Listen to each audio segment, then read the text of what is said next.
Telangana Congress party నాయకులు కూడా పాల్గొంటున్నారు. మల్లికార్జున గారు బీజేపీ నాయకులు మొత్తానికి. సో అందరూ కూడా మరి ఇక ఏం మాట్లాడతారు, ముందుగా పాపారావు గారు ఉన్నారు, ఆయన ఏం మాట్లాడతారు, దీన్ని ఎట్లా విశ్లేషిస్తారో కూడా చూద్దాం.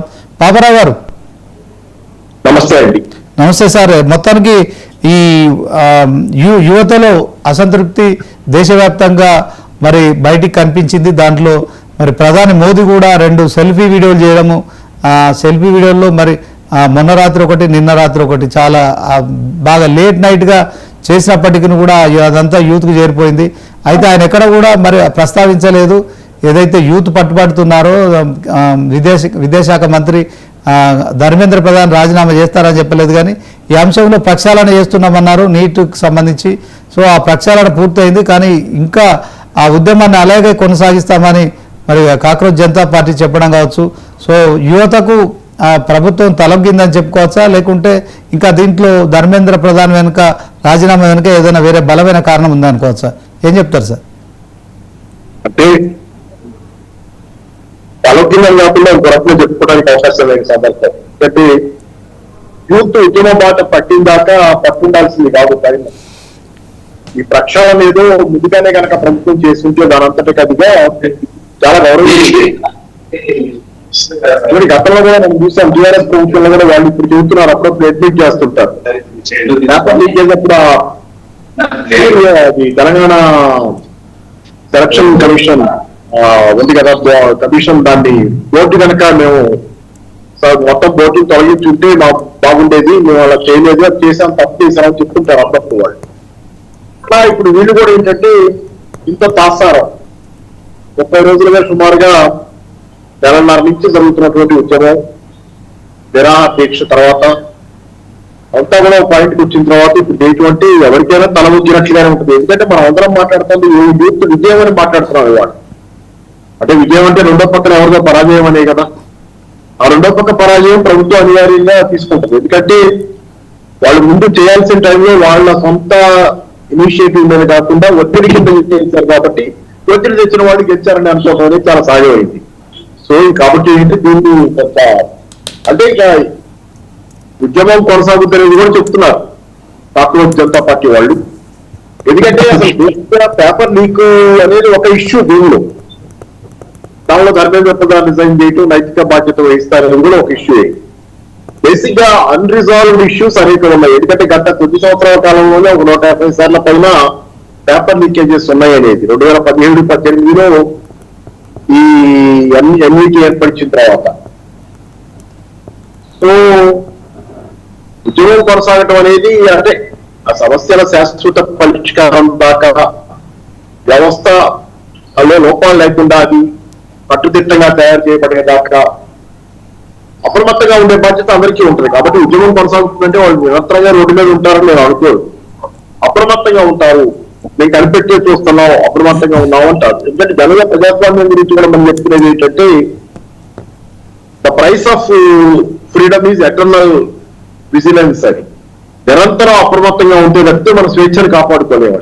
అలాగే హక్కుల్ని కాపాడుకోవాలన్నా, వ్యవస్థని కాపాడుకోవాలన్నా, వ్యవస్థలో లోపాలు లేకుండా వాటిని అధిగమించాలన్నా నిరంతర అప్రమత్తత కాపలాదారులుగా ఇప్పుడైతే యువజనులు ఏదైనా సమస్య వ్యవస్థలు ఫెయిల్ అవుతున్నాయి కాబట్టి జనాలు రోడ్డెక్కి వాటిని కట్టుదిట్టుని ఏమైనా అడగాల్సిన పరిస్థితి ఉంది. సో ఓవరాల్ ఏంటంటే మంచి పరిణామాలు. ప్రభుత్వం ఎప్పుడుదాకా మొండికేసినా ఎప్పటికైనా కానీ అంగీకరించడం మంచి పరిణామం. ఇప్పుడు కూడా మొండితనాలు పోయి ఇంకా దాన్ని తెగేదాకా లేకుండా ఎప్పటికైనా నిర్ణయం తీసుకున్నారు. కానీ నిన్న కూడా 47 మంది అధికారులు ఒకేసారి నీటిలో తొలగించారు. మొత్తం మూకమ్మడిగా తొలగించి అది బ్రహ్మాండమైన నిర్ణయం. అది ముందు చేస్తుంటే చాలా ఎఫెక్ట్ ఉండేది, చాలా ఎఫెక్ట్ ఉండేది. ఫస్ట్ లో వీళ్ళ ఒత్తిడి లేకుండా చేస్తుంటే చాలా బాగుండేది. సరే ఏదైనా కానీ ఏంటంటే ఇప్పటికే చేశారు, ఇంకా అది తెగలేకపోవడం అనవసరం. ఇప్పటికైనా వ్యవస్థలు ఇదే పార్టీకి నిర్మాణం ఉన్న పార్టీ బీజేపీ అనేది ఒక నిర్మాణం ఉన్నటువంటి నిర్మాణ వ్యవస్థ ఉన్నటువంటి పార్టీ. అట్లాంటి పార్టీకి అవకాశాలు ఉన్నాయి, అనేక చేయడానికి దానికి శక్తి ఉంటుంది.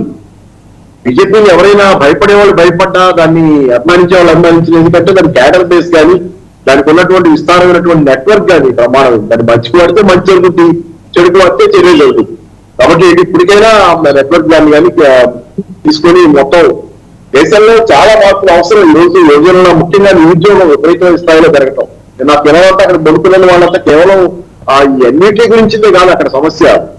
చాలా మందికి ఉద్యోగాలు వస్తాయా, భవిష్యత్తు ఎలా ఉంటుంది అనే ఆందోళన, జీవితంలో ఒక అగమ్య గోచరమైనటువంటి స్థితి, మొదలు చెవరా తెలియనటువంటి పరిస్థితి.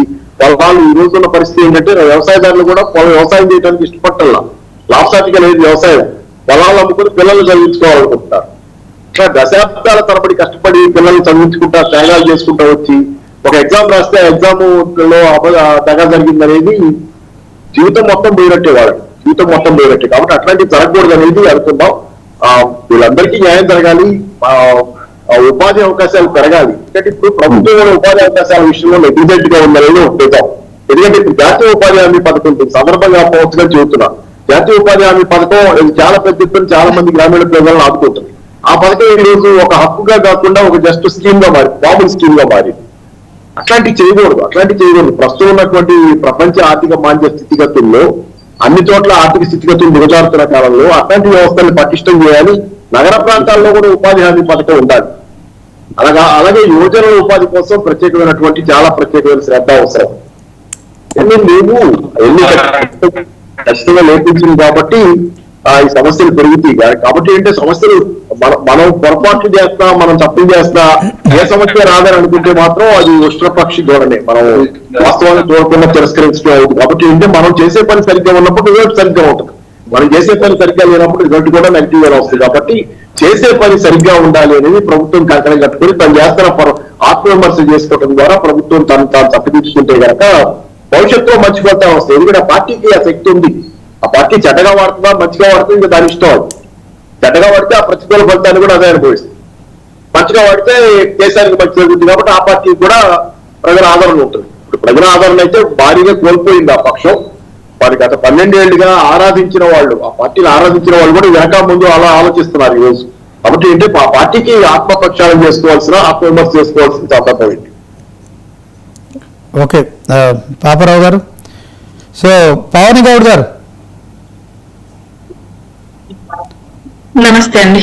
నమస్తే. మొత్తానికి డిఆర్ఎస్ వర్కింగ్ ప్రెసిడెంట్ ఆయన బర్త్డేని కూడా పక్కన పెట్టేసి